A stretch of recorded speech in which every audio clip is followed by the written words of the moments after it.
On this episode of the InsurTech Geek podcast, we're talking about how analytics is rewriting underwriting with Denise Olson from K2 Insurance Services. The InsurTech Geek podcast is all about technology that's transforming and disrupting the insurance world. We'll be interviewing guests and doing deep dives into specific tech we see changing the industry. We're taking you on a journey through insurance tech, so enjoy the ride and geek out. Terra, this week's episode sponsor, is revolutionizing the world of workers' compensation claims and policy management. Terra's cutting-edge platform empowers insurers with comprehensive benchmarking tools, robust management systems, and an integrated ancillary services marketplace.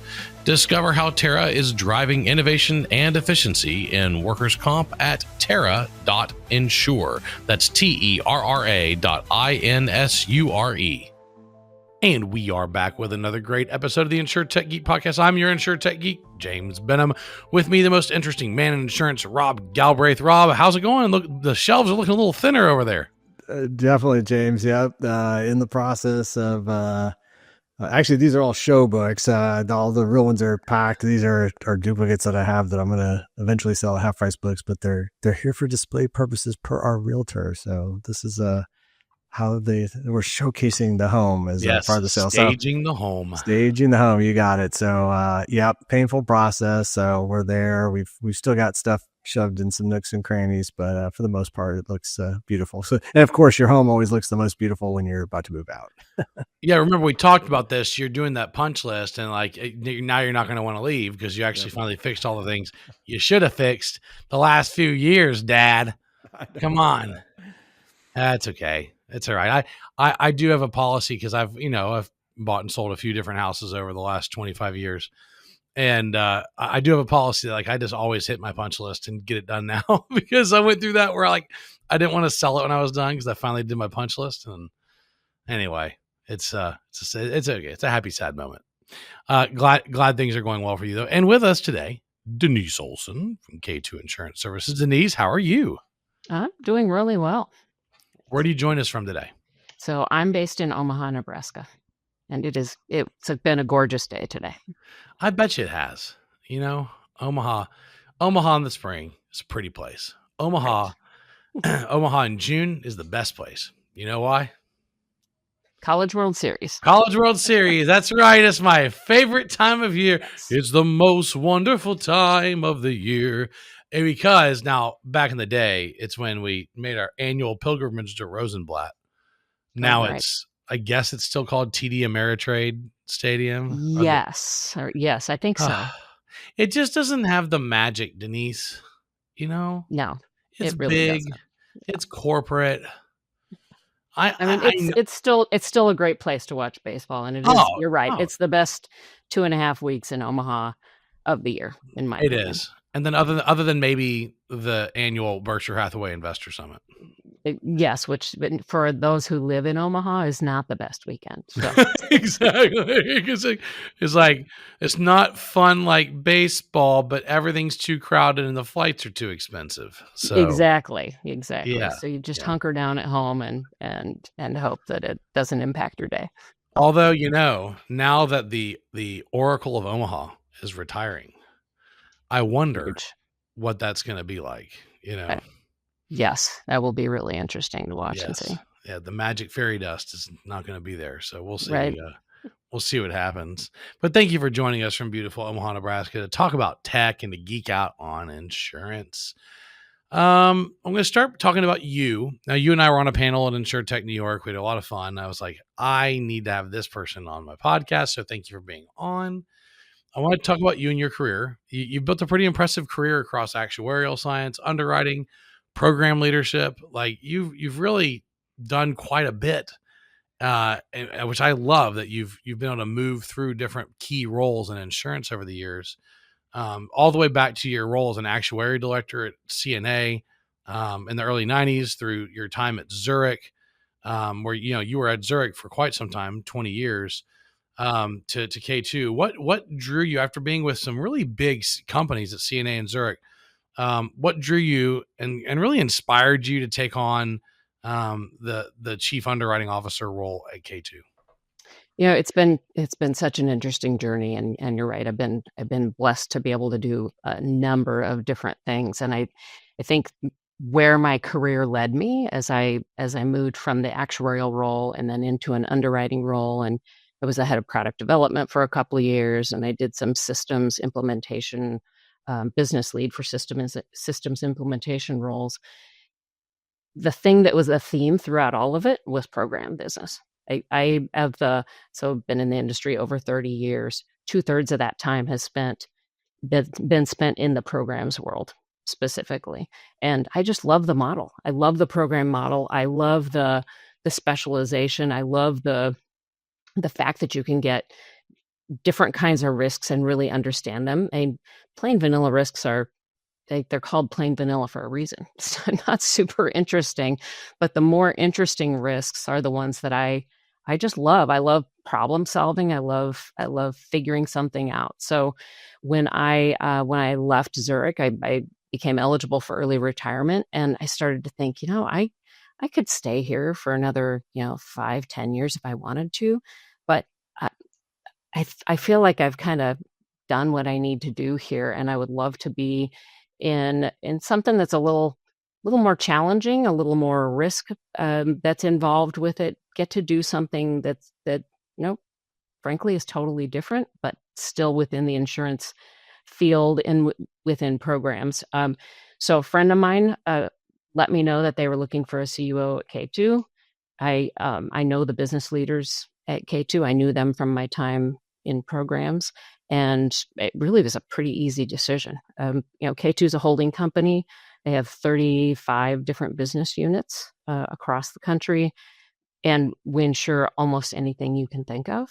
And my role really is to be that person who helps them think about their business from the carrier perspective and not from the broker perspective or the producer perspective. And of course, they're responsible for their underwriting, and they're fantastically, adept at it and understand their particular niche, whatever that niche is. But my job then is to really think more broadly than that niche, because they're really laser focused on that segment. I can bring that perspective across more segments and have you thought about it this way, and think about things in a different way than they can. And then I also have responsibility for the actuarial team and the exposure management team. So it's been a really great fit for me. That's awesome. And tell us about the company. Like, for those who aren't familiar with K2, like what makes it unique and different than its competitors? Yeah, I won't do as good of a job as our CEO Bob Kimmel would do, but the company was formed really to be what we call ourselves as an MGA aggregator. So we have a number of different MGAs. The business model is that if we've got an MGA that is looking to grow their business, that doesn't have the capital to do that necessarily, or maybe they don't have a succession plan in place and they're getting ready to move on. K2 is a great place for them. So K2 will take a majority interest in their book, make an investment. And so they'll take, say 51% of that portfolio. The person or persons, the management team in charge, remain in charge. They remain running their business as they're still invested in it at that 49%. K2 can bring things to the table that they might not have. So technology solutions, the back office things like HR, legal, all those things that really the smaller business owner doesn't want to have to deal with. K2 can bring that resource and then help them grow. And so a good example is we have a workers' comp book of business, and when it's called Midwestern Insurance Associates. And when they came on, they were writing workers' comp for transportation risks in, I think it was Kentucky and Tennessee. It was maybe, I'm going to get the numbers wrong, but let's say 20 million in premium. It's about 120 today and Wow. is countrywide. And being able to have that, just bring resources to the table that they might not have. The other key thing that we bring to the table is capacity. the partnerships we have with capacity providers. I think we have over 60 different capacity providers. And again, I'm probably getting that number wrong. I might be low on that. With relationships across the Lloyd's market, across the U.S. market, bigger, smaller, fronted. We have some fronted deals. We have some that are more traditional. It can really bring all of those things to bear, and it's really interesting how we bring solutions to the business units. Awesome. Rob? Yeah, Denise, it's great to meet you and great to have you on the podcast. So obviously you're an industry veteran. Really great to hear a little bit about your journey and your current role. So you've spent a career kind of interfacing either directly or indirectly with technology in the various roles that you've had. So just would love, I know we'll dive in a little bit more specific in a minute here, but just kind of your broad thoughts on what you've seen so far and where you think this kind of insurance technology relationship is heading. So I've been reflecting on this a lot. You when you're in the industry as long as I have been, and you tell people what it was like when I started, and it's almost mind-boggling. We worked on mainframe computers. We had a terminal. We had a terminal that we got to use. You'd go to the row of terminals and type in your code, and then you'd print it out on the dot matrix green bar reports, and you'd select your development factors, and then you'd go back and key those in and run it and hope that it worked. We had, I think, maybe one PC on the floor at the time, and that's where you do your word perfect memo. To see how much more effective I could have been if we had the technology we have today. I really think about that a lot, and I think about the students of today, the actuarial students that are coming through. I'm on the advisory board for the University of Nebraska and at the actuarial science program, and I just love seeing the kinds of projects they're working on and how much more effective they can be. So the data that's available and at our fingertips, the amount that can be processed and how that's changed. You'd lock up a computer if you were back when I started. If you tried to process the volume of data we have today, you'd get a call from IT saying you shut down our machines and nobody can process anything. So I just think that's so interesting. And even watching how the information that's available to underwriters today that wasn't available before. It's the instant access to certain things, even and through publicly available. Google Maps, when that came out, and you could see an image and ask a question. What's that in the back corner of the building? You rely on them to take pictures in the past, or a physical loss control visit. Those are all the ways that things have changed. And that's just a fraction of it as I think about just everything that's available today that wasn't even 15 years ago. Yeah, it's I do retrospectives sometimes, and go back to where I started with TRS 80s and really old desktop computers in the early 90s and writing code and processing data, and of course what we have now where we've got supercomputers at our disposal at a whim. We have all the sum of all human knowledge available within a single query. I mean, it's quite staggering to think about how much there's the impact has been. At the InsurTech New York conference, we spoke on a panel together. We talked about that at the beginning of the show. We talked about predicting claims behavior with analytics, and I always like to just kind of summarize that, like the difference between predictive analytics and AI. Predictive analytics is mathematical functions. We've used predictive analytics for a long time in insurance. Common, we're using common math functions to look at probabilistic outcomes, right? We're trying to, this is stuff you've done since your stat classes in high school, right? Where we're trying to identify correlation and causality, and we're using math to do that. And of course, what AI does is it can simulate something billions of times and it can run through every possible permutation. It's a little bit different. But using analytics, using AI, we've been able to start predicting claims behavior. You talked about using data to forecast claim severity and to detect fraud across K2's diverse programs. And you said there's a high diversity of different programs there. Are there any techniques or models you found that like really worked well across the different niche areas of the company that you have? Yeah. As I spoke with our claims department about it as I was preparing for the conference in New York that we attended. And what I thought, one of the places I thought was most interesting is when we do a lot of catastrophe business. We have quake coverage, which thankfully, where's the wood, right? Knock on wood. We haven't had a big quake recently. And then, of course, we write hurricane, but tornado, winds, all the severe convective storm risks, wildfire risks. And that produces a large volume of claims in a short amount of time. And so one of the key places we can look at it is looking at that first notice of loss, looking at the description, being able to predict, is this a small claim or is it a big claim? Should I assign this to someone who has less experience or someone who has more? Should we send somebody out? Do we need boots on the ground, or should we just process a check for it? This is going to be covered. It might even be able to tell us, when there's some fraud that perhaps is involved with it, or is there even coverage for this?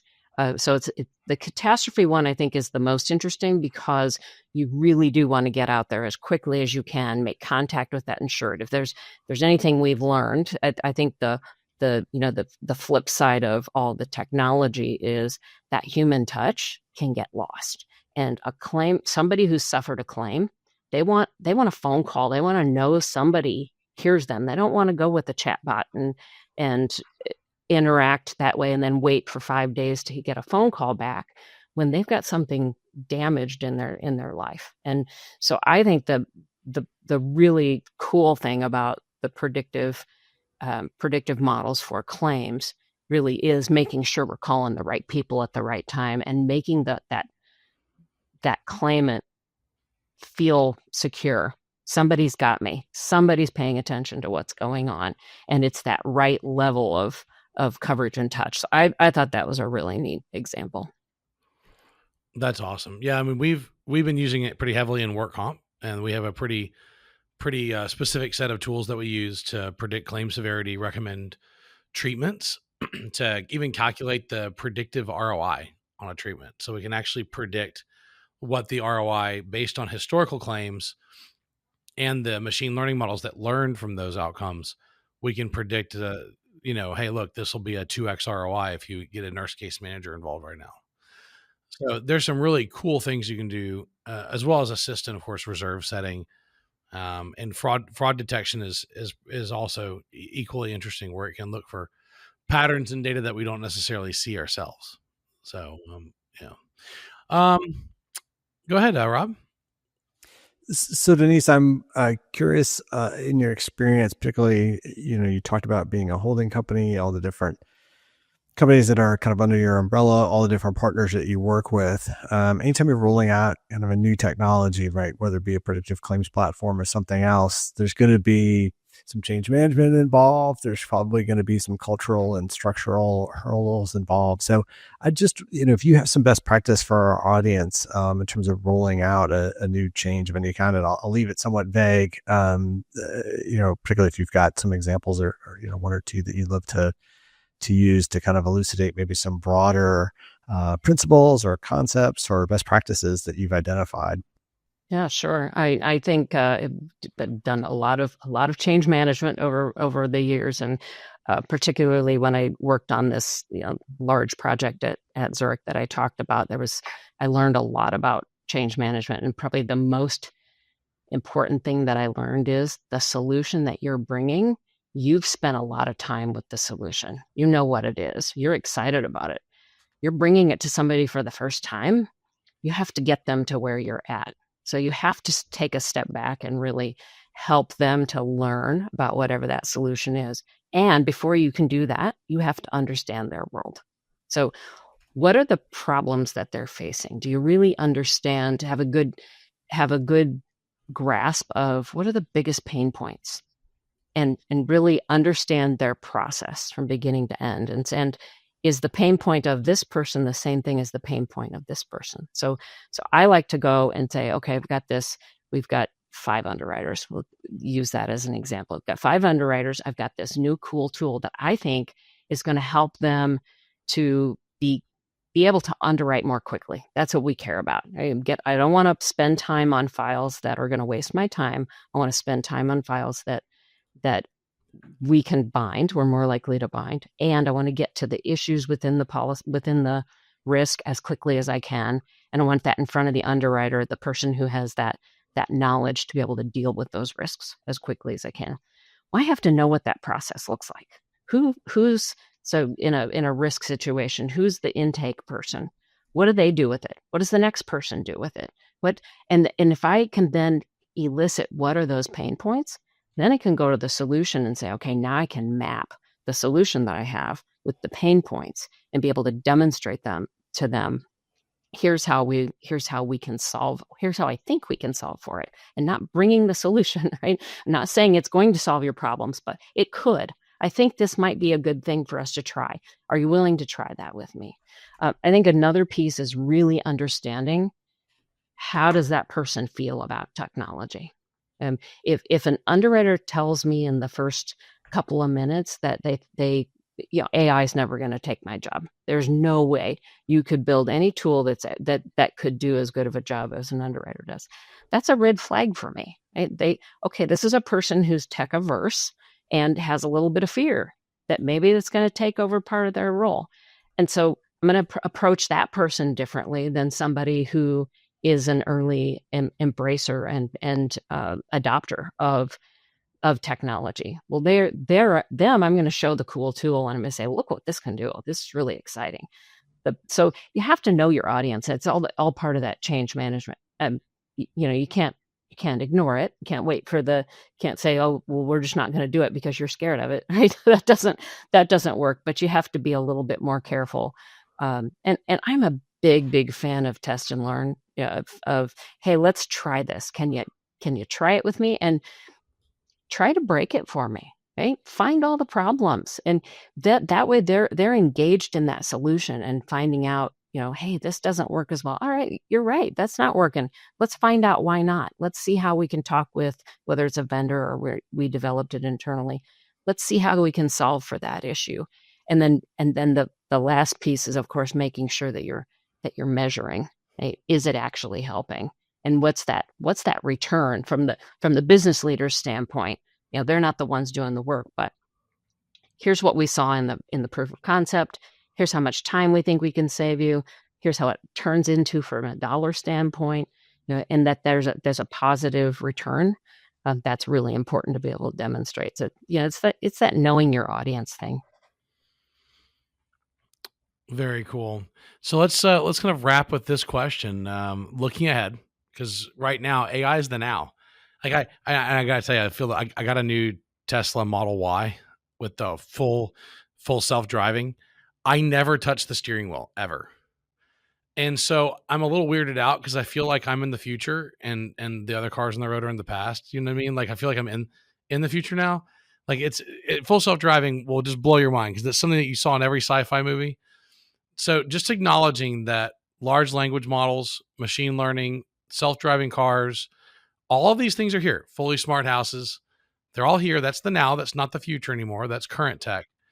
What trends do you think will shape underwriting? Because right now we have predictive analytics and we've got machine learning models for underwriting. We have pricing models and we've got risk models and we've got all of these things, right? What do you think is going to most shape underwriting looking forward the next few years? What's going to most shape it? I'm going to go with what I hope most shapes it, because I think I talked about this a little bit at the conference, and I'm going to continue beating on this drum. I really would love to see a closer relationship between underwriting and claims.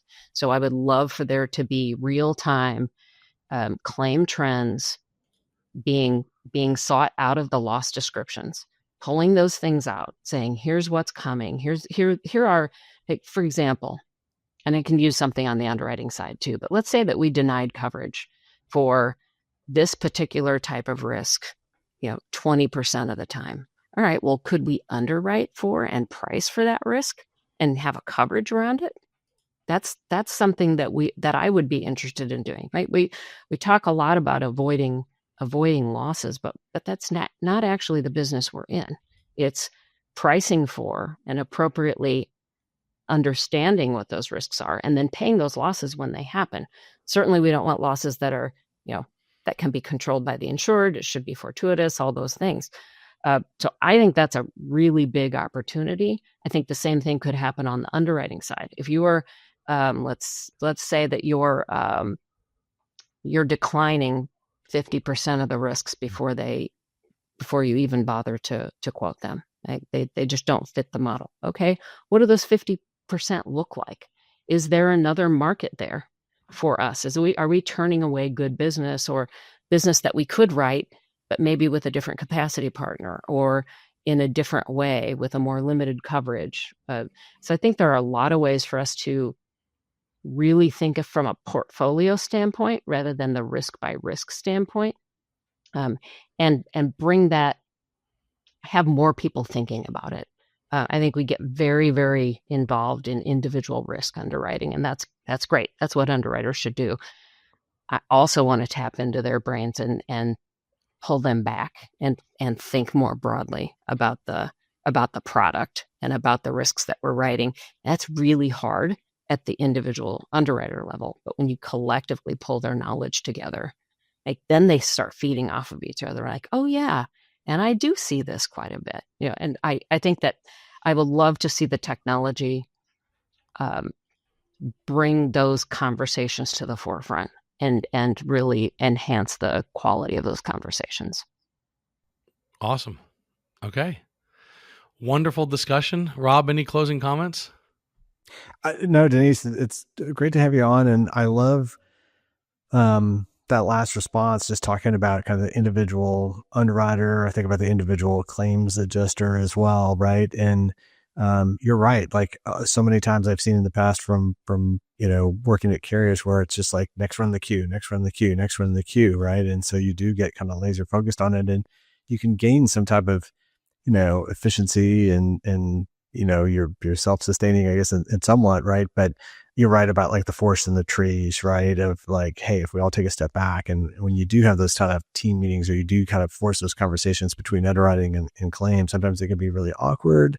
But to your point, I feel like that collaboration between underwriting and claims is kind of a holy grail. A lot of folks across the industry have tried to make, but I definitely think there's a there. I haven't met anybody that's really perfected that yet, but as more, thinking about AI, right, and others, as technology is able to do some of the more kind of basic, and I don't want to it's all right, basic freeing up, right, some of these individuals to do some of that higher level thinking or whatnot, right? I mean, and the way we think about technology, and James, like you're talking about the self-driving, it's like, it's freeing you up as well, right? And we think of driving as the simple task. Well, we know driving's not simple, but yet, the more technology can take, obviously you're going to use that time in the car for other things now. So just thinking about that, Denise, I love that you kind of mentioned that of in essence, right, redeploying people and kind of actually getting the most out of their brains or expertise, and allowing them to think maybe a little bit more creatively than in the past. Great. Well, excellent discussion, Denise. Thank you for joining us. Yes, thanks for having me. I appreciate it. And thanks always to Rob. Good luck with the house sale on the move, Rob. I appreciate it. Yeah, absolutely. The one good side about holding on a little bit longer is we get a few more dips in the pool in that 100-degree weather. Nice. I like it. And thank you to all our listeners for tuning in today to geek out our interview with Denise Olson from K2 Insurance Services. Remember, enjoy the ride and geek out. See you next episode. The InsurTech Geek podcast is all about technology that's transforming and disrupting the insurance world. I've been your host, James Benham, that's jamesbenham.com, with co-host Rob Galbraith at endofinsurance.com. We're taking you on a journey through insurance tech, so enjoy the ride and geek out.